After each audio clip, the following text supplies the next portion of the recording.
quelle est la différence entre quite et enough?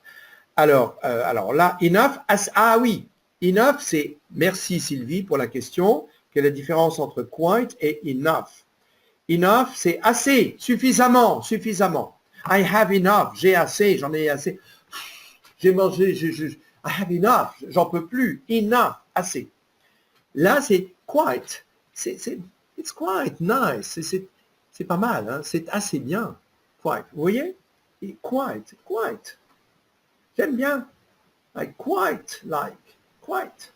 J'aime assez. Ah, j'aime assez. J'aime bien. C'est un peu plus... Bon. Actress, c'est un des rares mots, il y a quelques mots, qui ont un féminin, un masculin et un féminin. Actress, c'est le féminin de actor. A-C-T-O-R, l'acteur. Actress, l'actrice.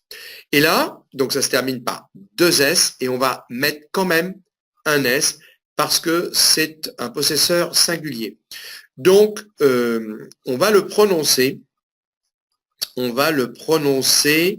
actresses. Hein, actresses. De même que alors, the actresses dress, la robe de l'actrice. Et si je disais attention à ce que je vais dire, les robes de l'actrice, the actresses dresses. Ça va?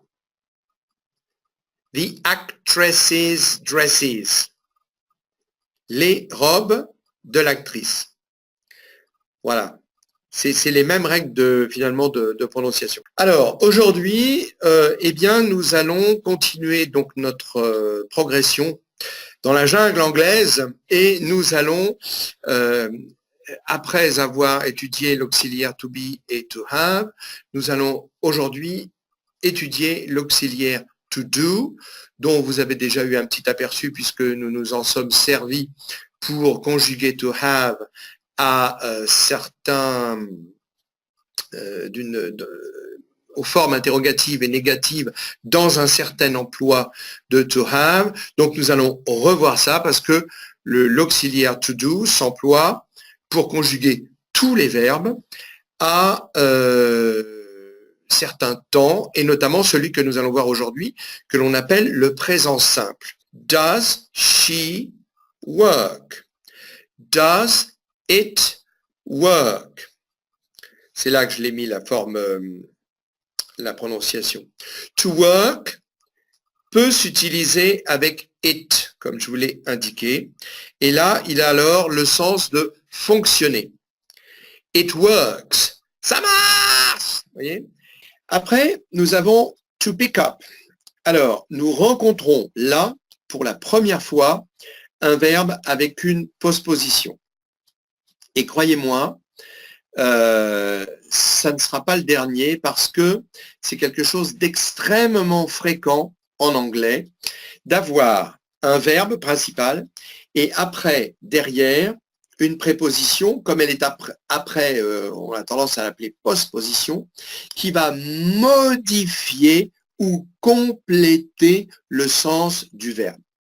Et on le trouve énormément. Alors, ça peut être assez facile. Bon, j'avais pas, vaguement prévu de vous dire ça, mais on va pas du tout dériver là-dessus parce que il faudrait vraiment que ce soit le sujet principal ou quasi principal d'un cours. Ça peut être pour des choses faciles, vous allez comprendre. To go up. Monter, je vous ai dit quand on a vu upstairs que up indiquait le haut, que c'est en haut. To go up. Bon, là, tout le monde comprend facilement, enfin, un francophone comprend facilement que ça veut dire monter, parce que nous, on a l'anglais décrit l'action, to go, aller, up, en l'air, donc monter. Le français, lui, il n'a pas deux mots, il dit tout simplement monter. Pour descendre, l'anglais va dire to go, pareil, down. C'est down, vers le bas, hein, qui veut dire, qui donne son sens principal au verbe.